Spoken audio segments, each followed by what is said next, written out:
Al-Imran. Ya. Pada beliau waktu dan tempat persilakan. Sallallahu ala Nabi, sallallahu ala Muhammad.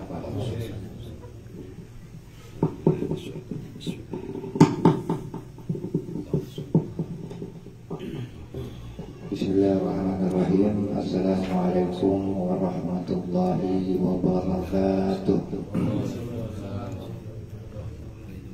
Alhamdulillahilladzi asqana al-masnu'a wa fatara al-mawjuda wa amatal ahya wa ahya al-amwat inna fi khalqis samawati wal ardi wa ikhtilafil layli wan nahari bi ayat.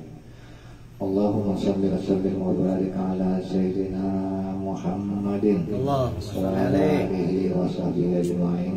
Amma ba'du. Allahumma rabbi shrah li sadri wa yassir li amri wa hlul 'uqdatam min lisani yafqahu qawli. Alhamdulillah, puji serta syukur marilah sama-sama kita panjatkan kehadirat Allah Subhanahu wa taala yang telah memberikan kepada kita nikmat sehat, nikmat hidayah sehingga kita bisa kembali hadir, melangkahkan kaki, menggerakkan hati kita untuk sama-sama hadir di majelis ilmu yang mudah-mudahan Allah meridainya. Dan begitu juga salat beserta salam tidak lupa kita limpahkan kepada Nabi kita Muhammad sallallahu alaihi wasallam. Para bapak yang saya hormati dan mudah-mudahan Allah memuliakan, kita kembali melanjutkan pembahasan surah Al-Imran ayat ke-5, di mana di dalam ayat ini Allah Subhanahu wa taala berfirman, innallaha la yakhfa 'alaihi syai'un fil ardi wala fis sama'. Innallah, sesungguhnya Allah, la yakhfa, tidak ada yang tersembunyi, alaihi, atasnya, syai'un, sesuatu, fil ardi wala fis sama', baik yang ada di bumi maupun yang ada di langit. Sebelum kita membahas ayat kelima ini, sedikit kita mengulas bahwa di ayat sebelumnya Allah bilang, Allahu la ilaha illa huwal hayyul qayyum. Allah la ilaha illahu, tidak ada Tuhan selain Dia, al-hayyu yang maha hidup, al-qayyumu yang maha memelihara. Nah, salah satu bentuk pemeliharaan Allah terutama kepada kita, yaitu di kelanjutannya lagi dikatakan nazzala 'alaikal kitaba bil haqq, yaitu diturunkan kepada kita itu kitab. Nah, maka dari ayat inilah sesalih mengatakan undur ila hidmatil ayah likulli awradallati sabaqatha. Lihatlah kepada ayat ini, yang dimana ayat ini menjelaskan daripada ayat sebelumnya. Di sini dikatakan innallaha la yakhfa 'alaihi syai'un fil ardi wala fis sama'. Sesungguhnya bagi Allah itu enggak ada yang tersembunyi, baik yang di langit maupun yang di bumi. Kenapa kalau katakan begitu? Karena di sebelumnya kan Allah sudah bilang bahwa Allah ini maha hidup, bahwa Allah yang menjaga, memelihara, merawat semua makhluknya. Kalau memang benar, ya kan? Artinya benar kalau Allah memang yang istilahnya yang menjaga, yang merawat, maka otomatis Allah tahu segala hal. Maka ditegaskan di ayat ini, innallaha la yakhfa 'alaihi syai'un fil ardi wala fis sama'. Itu enggak ada yang tersembunyi. Ibarat kata montir itu bisa memperbaiki motor, bisa merawat motor. Kecuali apa? Kecuali dia udah apa? Nggak ada yang tersembunyi atau permasalahan terkait masalah motor dia udah paham. Maka bisa dia dandanin motor, bisa dia memperbaiki motor, dia bisa menjaga itu motor tetap sehat. Kan begitu? Nah sekarang Allah mengatakan bahwa Allah menjaga, merawat semua makhluknya, baik yang ada di langit, yang ada di bumi. Maka kalau memang demikian, jelas bahwa nggak ada yang tersembunyi di hadapan Allah yang terkait makhluknya, baik yang ada di langit maupun yang ada di bumi. Gitu. Bahkan pengetahuan Allah bukan cuma pengetahuan yang ada di langit, yang ada di bumi. Allah juga tahu tentang apa yang akan terjadi besok, apa yang telah terjadi di masa lalu. Begitu. Makanya Al-Quran ini kitab yang paling sempurna. Kenapa? Karena yang apa? Al-Quran ini merupakan firman Allah yang maha mengetahui, baik itu yang ada di langit, yang ada di bumi, baik itu yang akan datang maupun yang telah lalu. Sehingga Allah bikin satu rumusan, satu petunjuk yang dimana petunjuk ini kepakai dari mulai Nabi Muhammad sampai nanti akhir zaman. menjadikan pegangan buat kita semua, terutama umat Nabi Muhammad. Yaitu kita berjuang yang menjadikan apa? Yang menjadikan salah satu bentuk Allah memelihara kita, menjaga kita kembali kepada kitab ini. Karena apa?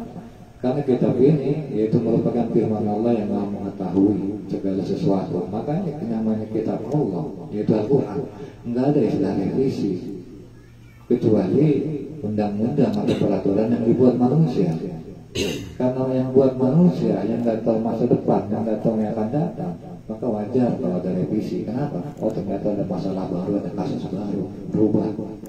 Sementara Al-Quran, setiap kasus kita semua tahu dari zaman ke zaman itu ada.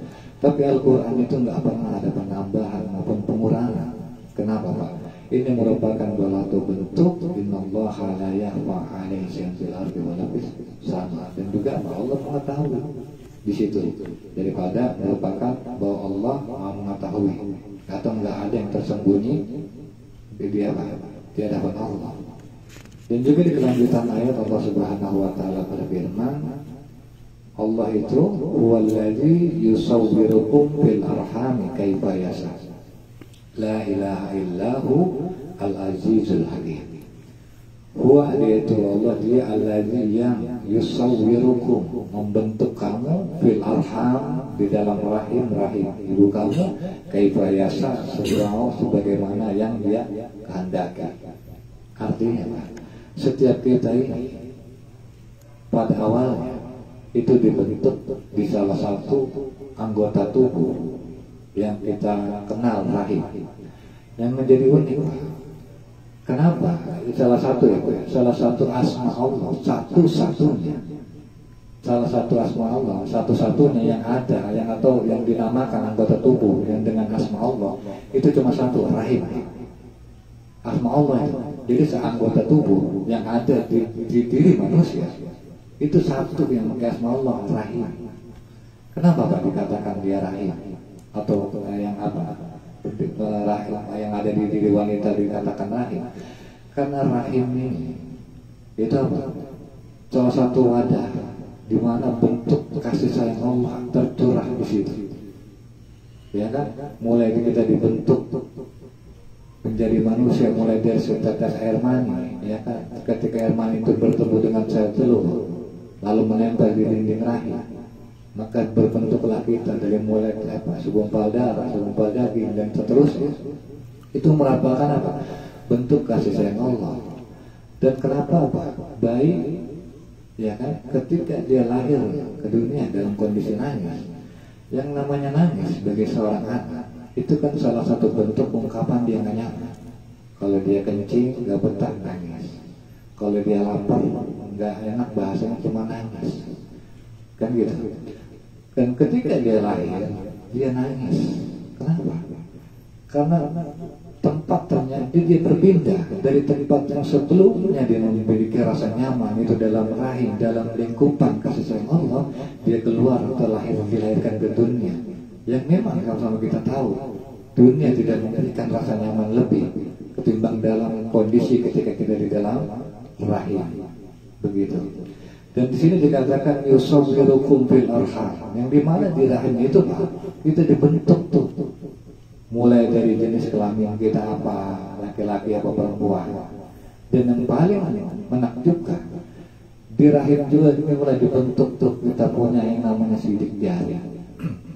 Dari zaman Nabi Adam Pak sampai sekarang, yaitu di zaman setelah jauh setelah Nabi Muhammad, itu setiap sidik jari manusia itu berbeda-beda, nggak ada yang sama.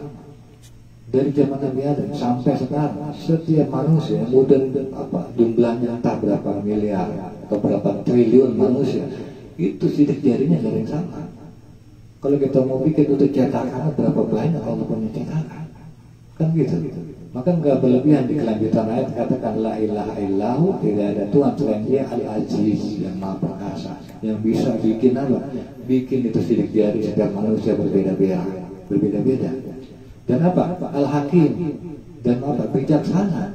Apa hikmahnya pada sidik jari? Oh ternyata dengan adanya sidik jari setiap kasus kejahatan itu bisa terungkap. Karena apa? Karena ada sidik jari. Kalau memang udah sidik jari nempel itu, maka kita akan nyari orang nggak bakal salah orang itu. Pasti itu si A dan itu si A, nggak mungkin yang lain. Dan ada apa? Hikmahnya itu kan satu bentuk apa? Satu bentuk perkasaan Allah dan salah satu bentuk bijaksananya Allah. Dibikin sidik jari dan ternyata manfaat sidik jari itu bisa mengungkap satu kasus kejahatan. Bukan cuma sidik jari. Kalau sekarang kita baru tahu punya ada sidik mata. Makanya kalau kita bikin KTP model sekarang yang dikeker matanya itu. Karena apa? Tiap sidik mata orang itu beda-beda. Gitu. Kalau kita kan yang tahu baru-baru ini itu kena sidik jari. Ternyata mata itu pun ada sidik yang memiliki apa? Sidik yang berbeda-beda. Gitu. Dan itu juga bentuk kekuasaan Allah dan itu juga bermanfaat mengungkapkan satu kasus. Bagi apa? Bagi yang ada terjadi kepada manusia, kan itu merupakan satu bentuk kekuasaan Allah. Dan juga Pak, yusawwirukum, yang namanya kita kan dibentuk rupa-rupa tuh Pak. Ada yang ganteng, ada yang jelek, ya kan gitu. Bahkan ketika darahin juga kita ditentukan kaya dan miskinnya, kan begitu. Karena apa? Itu bagaimana Pak bisa begitu? Ya itu pakai kayasa, semaunya Allah, sekandaknya, sebagaimana maunya Allah dah. Nah, yang jadi pertanyaan, kok Allah nggak adil ya menjadikan kita ini berbeda-beda? Ada yang ganteng, ada yang jelek, ada yang cantik, ada yang istilahnya jelek, kan gitu. Nah, yang perlu kita ketahui Pak, ya, yang perlu sama-sama kita ketahui bahwa ketentuan Allah yang ditimpakan kepada kita dengan kondisi yang berbeda-beda itu bukan apa? Bukan salah satu bentuk Allah nggak adil, tapi itu salah satu bentuk ujian yang Allah berikan kepada kita. Dan masalah adil apa dan hasilnya itu yang menentukan baik buruknya kita. Misalnya Allah tentukan misalnya ada kaya ada miskin. Ketika kita merasa miskin, kita merasa Allah nggak adil. Kok Allah nggak adil sih? Padahal gue ngaji udah, sholat udah, tapi kok Allah kasih susah. Sebaliknya orang yang kaya kan gitu. Orang Kristen atau orang non-muslim, dia non-muslim tapi kaya, tapi sukses, kan gitu. Nah tinggal ditanya, Bapak mau nggak sukses tapi jadi orang kaya? Kalau kita ditanya begitu kan kita mikir lagi, iya juga. Artinya bukan masalah kaya miskin dan bukan masalah ganteng jeleknya, tapi apa? Efek ketika misalnya kita dikasih kaya bersyukur enggak? Ketika kita dikasih susah bersabar enggak? Itu yang akan menentukan bahwa kita ini baik atau buruk. Bukan dari apa? Bukan dari ganteng buruk, bukan dari jelek cakepnya, bukan dari kaya atau miskinnya. Semua yang Allah berikan berbeda-beda itu ujian, gitu. Dan setiap kita diberikan ujian yang berbeda-beda. Dan itu merupakan salah satu bentuk apa? Al-Aziz, kekuasaan Allah, dan juga apa? Alasannya Al-Hakim. Disitulah kebijaksanaan Allah. Ya wajar kalau Allah kasih susah. Ya kali aja dengan susah lu jadi mengaji, lu bakal lu kaya, lu lebih nongkrong di kafe kali lu lagi istilahnya bermaksiat kali lu di lapo kan gitu. Kalau lu kasih banyak duit, tapi ternyata Allah kasih kita susah, Allah kasih kita apa? Nggak punya duit. Akhirnya kita nggak macam-macam gitu. Dengan apa? Kalau kita kasih sakit, akhirnya kita juga nggak macam-macam gitu. Kita jadi lebih sabar, kita lebih jadi dekat sama Allah, kan begitu.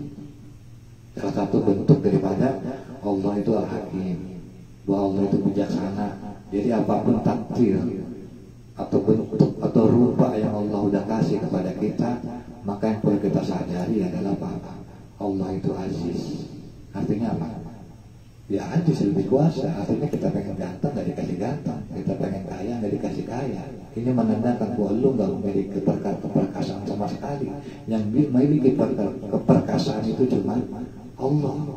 Buktinya apa? Lu nggak bisa memilih apa yang lu inginkan. Tapi yang selanjutnya juga yang perlu kita ketahui, Pak, Allah itu Hakim, Allah itu bijaksana. Ketika Allah tentukan kita kaya, maka ini adalah bentuk kebijaksanaan. Mungkin dengan kaya tadi kita bisa bermanfaat buat orang banyak. Atau sebaliknya, kalau misalnya Allah kita takdirkan kita jelek atau kita susah, mungkin dengan kesusahan tadi Allah jadikan kita lebih bersabar. Dan kalau udah bersabar, innallaha ma'as sabirin. Sesungguhnya Allah bersama orang yang sabar. Artinya apa? Oh ternyata kita golongan orang yang dekat, pengen dideketin sama Allah. Kalau kita pengen dekat sama Allah, kan dulu Ustaz sudah bilang, Kalau kita pengen dekat sama Allah mah gampang kayak kita sholat, kita ngaji, ya nggak, kita puasa itu kalau kita pengen dekat sama Allah. Tapi kalau kebalikan, kalau Allah yang pengen dekat sama kita, ini berat. Allah uji kita, sabar nggak? Kalau misalnya kita sabar, oh berarti Allah berhasil mendekati kita, dan itulah yang perlu kita sadari. Dan di kelanjutan ayat Allah Subhanahu wa taala berfirman, "Huwallazi anzala 'alaikal kitaba minhu ayatun muhkamat." Dan dia Allah allazi yang anzala 'alaika, menurunkan kepada kamu al-kitab, kitab yaitu Al-Qur'an, minhu ayatun muhkamat, dan di mana dari Al-Qur'an itu terdiri dari ayatun muhkamat, ayat-ayat yang jelas. Hunna yang mana ayat muhkamat itu ummul kitab, induk atau pokok daripada kitab, atau rujukan orang-orang beriman. Kita rujukan orang-orang beriman. Wa ukharu, dan sebagian lagi, artinya di dalam Al-Quran itu bukan cuma ayat muhkamat, tapi juga ada mutasabihat, ayat-ayat yang belum jelas maknanya. Gitu. Nah jadi di dalam ayat yang selanjutnya Allah menjelaskan kepada kita bahwa Allah adalah zat yang menurunkan kepada kita, yaitu kitab Al-Quran. Yang mana kitab Al-Quran ini terdiri dari dua apa? Ada ayat muhkamat, ayat-ayat yang jelas maknanya. Ada juga ayat mutasabihat, ayat-ayat yang nggak jelas maknanya. Maksudnya gimana? Kalau ayat muhkamat itu seperti aqimus sholat, dirikan sholat itu jelas maknanya, ya udah. Itu ayat cuma memerintahkan kita sholat. Wa ita'uz zakat, dan apa? Penaikan zakat, ya udah. Maksudnya itu apa? Penaikan zakat. Atau di lain, wala taqrabuz zina, jangan mendekati zina, itu udah jelas. Namanya itu ayat muhkamat, yang istilahnya maknanya gampang, bisa diketahui, ya jangan deketin zina. Nah sementara ada ayat-ayat mutasabihat. Contoh, Ar-Rahmanu 'alal arsyis tawa, Allah bersemayam di atas aras.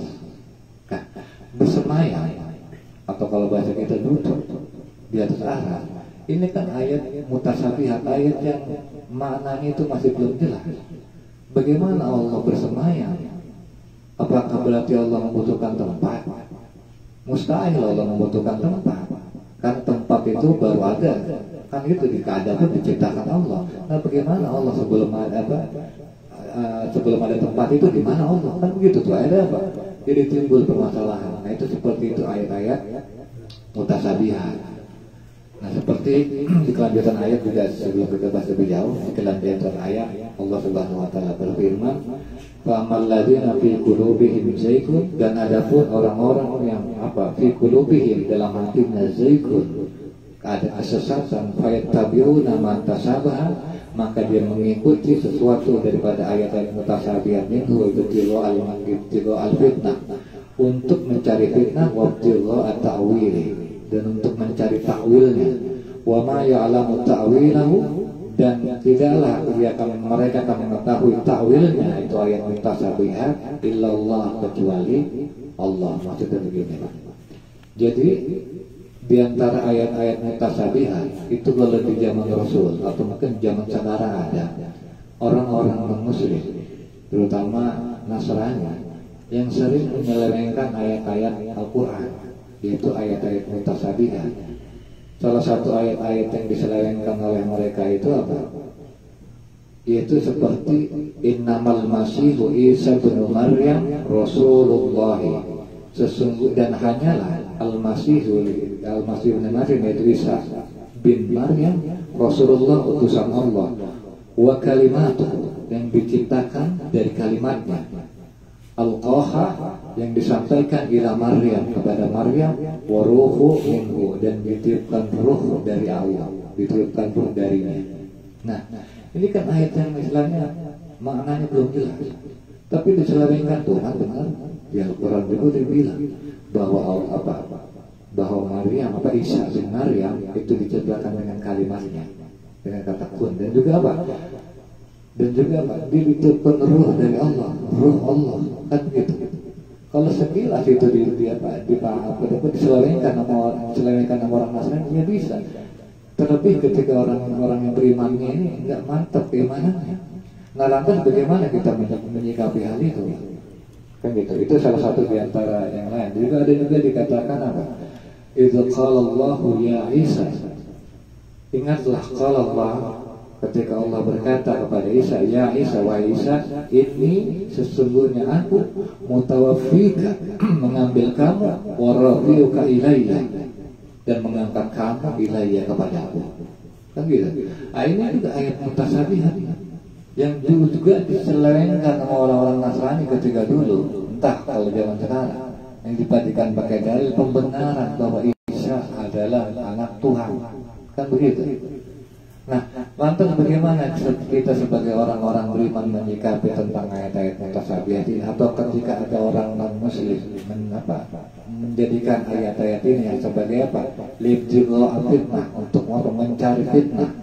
Nah, yang perlu kita ketahui Pak, kalau misalnya ada ayat-ayat mutasyabihat yang sulit kita pahami, maka kita kembalikan itu ke ayat muhkamat. Contoh, misalnya, ya tumpah fawqa aydihim, tangan Allah di atas tangan-tangan mereka. Itu kan ayat mutasyabihat. Bagaimana tangan Allah? Allah punya tangan. Kan gitu. Ini ayat yang misalnya nggak jelas makna atau hakikatnya. Kalau misalnya kita menemukan ayat ini, bagaimana cara kita memahaminya, Pak? Kita pahami dengan apa? Dengan ayat yang lain, yaitu ayat muhkamat. Laisa kamitslihi syai'un. Bahwa apa? Allah itu nggak bisa diserupakan dengan apapun. Jadi artinya apa? Jangan serupakan sama Allah. Kita punya tangan, Allah punya, jangan begitu. Dan juga apa? Fala tadribu lillahi amsal. Maka jangan menjadikan perumpamaan-perumpamaan bagi Allah. Artinya apa? Kalau misalnya kita berpikir Allah begini, Allah begitu, Allah begini, Allahu laisa kadzalik. Allah nggak begitu. Misalnya kita berpikir wujud Allah seperti ini, seperti itu, kembali lagi Allahu laisa kadzalik. Allah nggak begitu.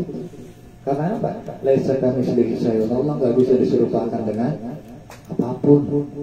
Gitu. Atau kembali ke ayat muhkamat. Dan nanti bagaimana dengan ayat mengenai Nabi Isa? Kan gitu. Maka mengenai ayat Nabi Isa, yaitu kembali ke ayat muhkamatnya. Apa di ayat muhkamatnya? Lam yastankifu al-masihu an yakuna abdan lillah. Apa? Tidak merasa enggan al-masihu, bahwa Nabi Isa itu apa? An yakuna abdullah, dia menjadi hamba Allah. Artinya apa? Nabi Isa nggak pernah keberatan dia menjadi hamba Allah. Dia itu menjadi hamba Allah, itu udah jelas di Al-Quran bahwa Nabi Isa itu nggak keberatan, bahwa Nabi Isa itu ikhlas jadi hamba Allah. Dan ini merupakan pertanda Nabi Isa bukan Tuhan. Ini ayat muhkamat, ayat yang jelas maknanya. Dan gitu. Dan juga apa? In huwa illa abdun an'amna alaihi. Dan gitu. Dan dia itu apa? Dan tidaklah Nabi Isa itu illa abdun an'amna. Tidaklah Nabi Isa itu hanya seorang hamba an'amna yang kami beri nikmat dia, yaitu berupa kerasulan. Itu kan ayat muhkamat jelas. Jadi nggak usah utak-utik ayat mutasyabihat yang nggak jelas maknanya. Kita kembali ke ayat muhkamat yang udah jelas maknanya. Nah, yang jadi pertanyaan Pak, lantas apa sih manfaatnya ayat mutasyabihat? Ayat yang nggak jelas maknanya, ya kan? Ayat yang istilahnya yang hanya bisa mentakwil itu Allah, ya kan? Yang bisa menjelasin itu Allah, hakikat yang kebenaran daripada ayat mutasyabihat itu cuma Allah. Apa sih manfaatnya Allah adakan ayat mutasyabihat? Kalau ayat muhkamat jelas. Ayat muhkamat itu kan buat panduan hidup kita, buat pegangan hidup kita, seperti kita kemarin membahas masalah utang piutang. Itu kan panduan, itu namanya ayat muhkamat. Nah sekarang ada ayat mutasyabihat, ayat yang itulah apa manfaatnya? Yang pertama Pak, itu untuk menguji keimanan dan keteguhan hati kita kepada Allah. Karena apa Pak? Karena iman yang benar itu apa? Hendaklah disertai dengan apa? Penyerahan diri kita kepada Allah. Kalau misalnya ini kayak alif lam mim, itu kan nggak tahu kita mana nih, itu yang mutasyabihat Pak. Maka kalau kita orang yang beriman, benar-benar yakin sama Allah, diserahin ke Allah. Wallahu a'lam bimuradi. Allah yang lebih tahu maksudnya. Dan begitu juga seperti Ar-Rahmanu 'ala 'arsy istawa, Allah bersemayam di atas aras. Kan kita nggak tahu tuh maksudnya Allah bersemayam di atas aras. Emang Allah di mana? Kan begitu. Ya pokoknya kita kembali ke ayat yang mutasabih, yang apa muhkamah. Kan gitu. Kalau misalnya kita mau tahu di mana Allah, ya udah jelas di Al-Qur'an, kan gitu. Faidza sa'alaka ibadi anni fa inni qarib. Apabila hambaku bertanya tentangku, maka katakan bahwa aku dekat. Gitu, gak usah nanya Allah di mana pun, yang jelas Allah dekat. Yang namanya Allah dekat itu artinya apa, Pak? Allah tahu kondisi kita, Allah tahu keadaan kita, Allah tahu isi hati kita, Allah tahu kesedihan kita, Allah tahu kesusahan kita. Kan gitu. Dan Allah bukan cuma tahu, dan Allah Qayyum akan menjaga kita, merawat kita. Yang penting satu, kita meyakini akan hal itu, Pak. Gitu. Itu yang pertama. Yang kedua, agar manusia berpikir sesuai dengan batas maksimal yang diberikan Allah. Artinya, ketika memang kita sadar kita nggak bisa nih ngorek lebih dalam tentang ayat mutasabih, dia sadarlah, nggak usah dikorek lebih dalam lagi. Itu sudah batas maksimal kita. Jangan jauh-jauh mikirnya, yang pada akan menyesatkan kita. Nggak usah jauh-jauh. Kalau udah nggak sanggup, udah stop. Gitu. Dan juga ini menunjukkan apa? Ayat mutasabih ini menunjukkan kalau kita ini lemah, Pak. Jadi buktinya kita lemah, kita nggak pernah tahu maksud daripada ayat mutasabih. Kan gitu, apa maksudnya? Kita nggak tahu. Kalau katakan ayat lamim, apa maksudnya? Kita nggak tahu. Ini menunjukkan kelemahan kita. Dan ini, Pak, kalau kita aplikasikan dalam hidup, ya Pak, banyak hal-hal yang istilahnya dari takdir Allah ini yang sulit kita pahami pada dalam hidup. Satu contoh misalnya, ini cerita aja. Ketika misalnya kayak teman saya, dia nanya, Pak, bagaimana ya Pak? Ini gue lagi butuh duit, gue taunya minjem gak dikasih, misalnya, dipersulit lah sama orang. Jadi tinggal kita bilang, dipersulit, walaupun itu orang yang persulit, itu hakikatnya Allah yang persulit. Dan ini merupakan takdir Allah yang sulit kita pahami, kan gitu. Nah, takdir Allah yang bagaimana menyikapi takdir Allah yang sulit kita pahami berupa itu yakinannya, serahkan diri kepada Allah, pasrah, sabar, insya Allah akan ada hikmahnya. Gitu. Artinya apa? Enggak segala sesuatu yang kita nggak paham bukan berarti nggak ada manfaat. Contoh listrik kayaknya, kita nggak paham bener akan listrik, tapi kita dapat mengambil manfaat daripada listrik. Motor, kita nggak paham bener tentang motor, tapi kita akan tetap mendapatkan manfaat daripada motor. Begitupun takdir Allah yang menjadikan kita susah, yang menjadikan kita payah, yang menjadikan kita sedih, baik dalam masalah usaha, masalah jodoh, apapun itu namanya. Kalau misalnya menurut kita kalau Allah tega, kalau Allah begini begitu, jangan pernah berpikir Allah tega. Yakin yang pertama, Allah itu Al-Aziz, Allah perkasa. Ini menunjukkan bahwa lu bukan siapa-siapa. Buktinya yang lu pengen gak bisa lu capai. Kan gitu. Lu pengen kan gak punya utang, nggak bisa. Kalau memang Allah menakdirkan lu punya utang, ya punya utang. Kan gitu. Lu pengen berjodoh sama dia, kalau Allah bilang nggak bisa, artinya apa? Ini menandakan bahwa lu itu lemah. Tapi apapun itu, Pak, yang selain Allah Aziz, yang perlu kita yakini selanjutnya Allah itu Al-Hakim. Artinya apa? Di kelemahan tadi, di takdir Allah yang sudah kita pahami, akan ada hikmah besar yang akan kita terima. Salah satu kita harus sabar, gitu. Harus sabar. Yang jelas apa? Pasti akan ada hikmah. Yang jelas kita sabar, jangan pernah suudzon sama Allah, jangan pernah disconnect sama Allah. Tetap kita harus ada koneksi sama Allah. Cara koneksinya kita sama Allah, ya dengan sholat, dengan zikir, dengan ngaji. Kan? Ngaji ini kan merupakan salah satu kita nyambung koneksi lah sama Allah.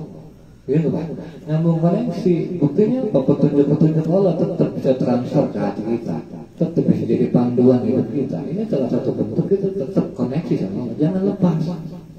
Kalau misalnya kita udah disconnect sama Allah, udah jauh dari petunjuk Allah. Kalau dia tertoha apa? Wa man arada an dzikri fa inna lahu ma'isatan dhanka.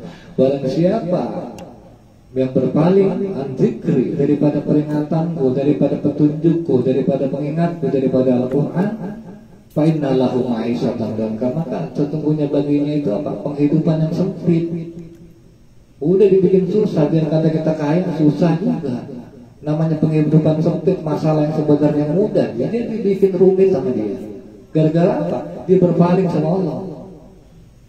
Nah, makanya jangan pernah kita diskonek sama Allah. Jangan kita berpaling daripada petunjuk Allah. Jangan pernah kita berpaling daripada Al-Quran. Kalau sekali aja kita berpaling kepada Allah dari apa? Dari Al-Quran, dari petunjuk Allah.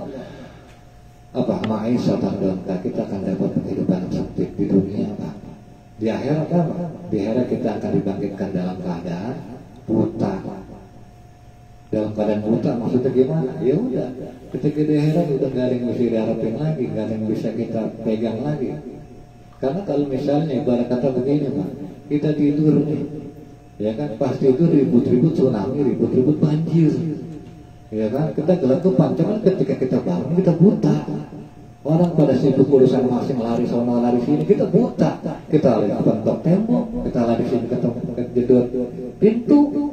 Sementara tsunami udah bakal datang, itu artinya apa? Nggak ada yang bisa kita harapkan lagi untuk selamat daripada kehidupan nanti di akhirat. Oleh sebab apa Pak? Oleh sebab kita berpaling daripada petunjuk Allah yaitu Al-Quranul Karim. Oleh sebab kita disconnect sama Allah.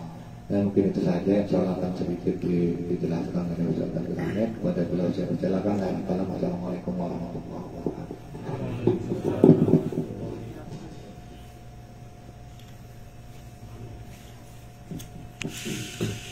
Bismillahirrahmanirrahim. Baik Bapak hadirin yang dimuliakan Allah Subhanahu wa taala, demikianlah beberapa ayat lanjutan dari surah Ali Imran yang sudah disampaikan oleh Ustaz Iril. Tadi sudah jelas mengenai bagaimana penguasaan Allah ini atas alam raya, termasuk di dalamnya adalah diri kita. Jadi Allah Subhanahu wa taala itu la yakhfa 'alaihi syai'un fil ardi wala bis sama. Jadi tidak ada yang tersembunyi dari Allah itu, baik yang ada di langit ataupun yang ada di bumi. Yang namanya tidak tersembunyi itu kelihatan, ketahuan, terkuasai. Jadi begitulah Allah menguasai alam raya ini, sehingga tidak mustahil kepada Allah itu ada kekeliruan. Jadi nggak bakal keliru. Allah itu mengatur kita semua, dan aturan Allah itu pasti kebaikan buat hambanya. Karena apa? Karena bingkainya itu kasih sayang. Oleh sebab itu ada hikmah dari ayat ini Pak, yang bisa kita ambil. Jadi untuk memudahkan kita dalam hidup, yang pertama kita ini harus menguasai diri kita. Yang kedua, kita harus bisa melihat diri kita. Jadi kalau kita udah menguasai diri, kemudian kita bisa melihat diri kita ini dengan jelas, maka kita akan mudah ngejalanin kehidupan ini. Cuman kan masalahnya kita ini pertama nggak bisa melihat diri, yang kedua kagak kenal diri kita. Kalau kita kenal diri kita, kita tahu siapa kita ini, hidup itu akan nyaman, akan enak lah. Apalagi tadi sudah dijelaskan ayat selanjutnya, bahwa Allah itu membentuk kita dalam rahim itu kaifayasya. Jadi bagaimana sekehendak Allah. Artinya apa? Artinya kan kita ini hidup ke dunia ini nggak mesen apa-apa. Emang Allah udah kasih kayak begini. Kayak kita sekarang udah dikasih normal kayak begini. Kalau misalnya kita merasa hidup ini miskin, merasa hidup ini susah, keliru. Karena apa? Itu disebabkan karena kita nggak bisa melihat diri kita. Saya kasih contoh, kita lagi sehat, nggak punya duit, merasa susah. Ada orang datang sama kita, gua kasih lah lu duit 1 miliar, tapi gua potong kaki lu sampai dengkul. Kira-kira mau nggak Pak? Nggak mau. Berarti kita ini udah dikasih banyak oleh Allah, sehingga 1 dengkul aja nggak bisa kita hargain 1 miliar. Kan begitu. Cuman karena apa? Karena itu tadi kita nggak bisa melihat diri kita, gak bisa menguasai kita, gak bisa melihat kasih sayang Allah kepada kita, sehingga kita ini merasa sempit, merasa sulit dalam menjalankan kehidupan ini. Jadi begitulah perumpamaan kehidupan ketika Allah menguasai alam raya ini, Allah melihat alam raya ini, Allah mengetahui alam raya ini, sehingga Allah tidak akan pernah keliru dalam mengatur alam raya ini. Kemudian yang selanjutnya tadi dijelaskan bahwa dalam Al-Quran itu ada yang namanya ayat muhkamat, ada yang namanya ayat mutasabihat. Itu kenapa Pak? Itu menandakan manusia ini dalam memahami ilmu Allah itu ada batasan. Jadi kita ini sampai kapanpun belajar itu tidak akan pernah bisa melihat kebesaran Allah dengan utuh. Karena kebesaran Allah itu, kekuasaan Allah itu tanpa batas. Cuman kan bedanya manusia sama Allah. Jadi kalau Allah itu maha menguasai, tapi dibarengin dengan maha kasih sayang. Kalau manusia itu kalau makin berkuasa kita. Ketika makin berkuasa, kita biasanya makin lalai sama yang dikuasai oleh kita. Kita makin menyepelekan kan. Tapi Allah itu kekuasaannya begitu besar. Dia berbuat sekehendak kepada siapapun, sekehendak dia. Tapi bingkainya itu kasih sayang. Nah, oleh sebab itu kita pun sama. Ketika kita ingin menguasai siapapun dalam kehidupan ini, misal kita di rumah tangga, kita ingin menguasai anak istri kita, ya kan? Sehingga ibaratnya anak dan istri itu ada dalam genggaman kita. Ya kita kekuasaan yang pertama kita harus bisa melihat mereka dengan jelas, kelebihannya, kekurangannya apa, dan harus dibungkus dengan kasih sayang yang sangat kuat.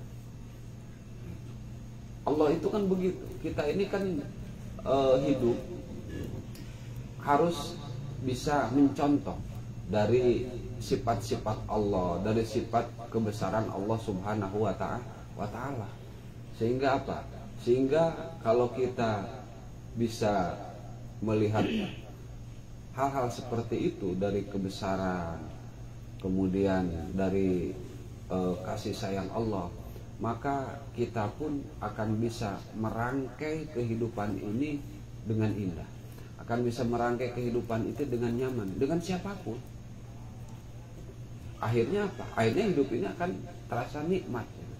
Nah, nikmatnya hidup itu kan bukan karena kita punya materi yang banyak, jabatan yang tinggi, bukan. Kita ini kan hidup bisa nikmat, bisa nyaman itu karena ada kedamaian dengan setiap orang di sekeliling kita. Itu mungkin makna yang bisa kita ambil dari ayat-ayat yang kita kaji pada malam hari ini. Ya, mudah-mudahan dengan kajian ini semua kita semakin bisa melihat diri kita, semakin bisa menguasai diri kita, semakin bisa menguatkan kasih sayang kita kepada orang-orang di sekitar kita, sehingga kita ini akan bisa melihat dengan jelas dari perbuatan itu gambaran kebesaran Allah dan kasih sayang Allah kepada kita. Kalau kita bisa melihat itu semua, maka insya Allah kita akan bisa meningkatkan kecintaan kita, bisa meningkatkan fokus kita untuk menuju Allah Subhanahu wa Ta'ala. Amin ya robbal alamin. Kita baca suratul Fatihah. Sekali lagi, mudah-mudahan niat dan hajat kita dalam kajian ini, terutama kita bisa mendapatkan barokah dari Al-Quran, kita bisa makin memahami tujuan dan cara hidup kita, sehingga kita bisa dengan fokus menuju Allah Subhanahu wa Ta'ala. Berkaniah wa bijahin Nabi Muhammadin sallallahu alaihi wasallam. Al-Fatihah. Bismillahirrahmanirrahim. Alhamdulillahirabbil alamin. Rahmanirrahim. Maliki yaumiddin. Iyyaka na'budu wa iyyaka nasta'in. Ihdinas siratal mustaqim. Shiratal ladzina an'amta 'alaihim ghairil maghdubi 'alaihim waladdallin. Amin. Bismillahirrahmanirrahim. Alhamdulillahirabbil alamin. Allahumma shalli ala sayyidina Muhammad al-Fatih lima ughliqal khatim lima sabaq nasiril haq bil haq wal hadi ila siratikal mustaqim wa ala alihi wa sahbihi haqqa qadrihi wa miqdarihi al-'azim. Allahumma akhrijna min dhulumatil wahmi wa akrimna binuril fahmi waftah alaina bima'rifatil ilmi wa hassin akhlaqana bil hilmi sahhil lana abwaaba fadlika fansur alaina min khazain rahmatika ya arhamar rahimin. Rabbana ighfir lana wa liwalidayna warhamhuma kama rabbana shighara li jami'il muslimina wal muslimat wal mu'minina wal mu'minat al ahya'i minhum wal amwat. Rabbana hab lana min azwajina dhurriyyatina qurrata a'yun waj'alna lil muttaqina imama. Rabbana taqabbal minna innaka antas samiul alim. Rabbana waj'alna muslimina laka min dzurriyyatina ummatan muslimatan lak wa arina manasikana wa tub alaina innaka antat tawwabur rahim. Rabbana wab'ats fihim rasulan minhum yatlu alaihim ayatika wa yu'allimuhumul kitaba wal hikmah wa yuzakkihim innaka antal azizul hakim. Rabbana la tuzigh qulubana ba'da idh hadaitana wa hab lana min ladunka rahmatan innaka antal wahhab. Rabbana ighfir lana wa li ikhwanina alladhina sabaquna bil iman wa la taj'al fi qulubina ghillan lil ladzina amanu rabbana innaka ra'ufur rahim. Rabbana atina fid dunya hasanah fil akhirati hasanah wa qina adzabannar. Sallallahu alaihi sayyidina Muhammad wa ala alihi wa sahbihi ajmain walhamdulillahi rabbil alamin. Wa minkum assalamu alaikum warahmatullahi wabarakatuh. Ya, makan ya.